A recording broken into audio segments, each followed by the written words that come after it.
Mano projektas yra tam tikra duoklė mano gimtajai tarmei, žemaičių tarmei.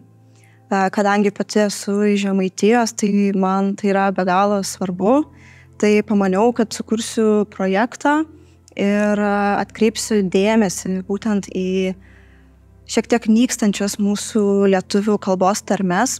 Ir ypač norėjau atkreipti dėmesį į tarmių vartojimą rašto kultūroje, tiek literatūroje, tiek socialiniuose tinkluose, tiek bendraujant su artimaisiais ir draugais, nes to atrodo vis mažėja ir būtent rašto kultūra atrodo būdas, kaip efektyviai mūsų tarmes išsaugoti. Ir viena iš projekto dalių yra interaktyvi instaliacija, kuri sukuria progą žiūrovui patirti žemaičių tarmę.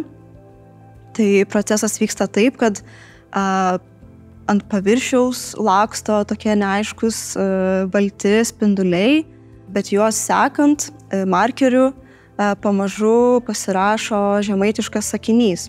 Raidės, kuriomis parašytas šitas sakinys, yra mano sukurtas, tai yra autorinis šriftas, skirtas būtent žemaičių tarmei ir jos įkvėptas.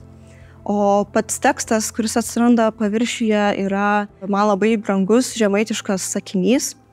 Vedvi esau veina, vedvi baveina kitos neveina. Tai reikštų, mudvi esame viena, mudvi be viena kitos ne viena.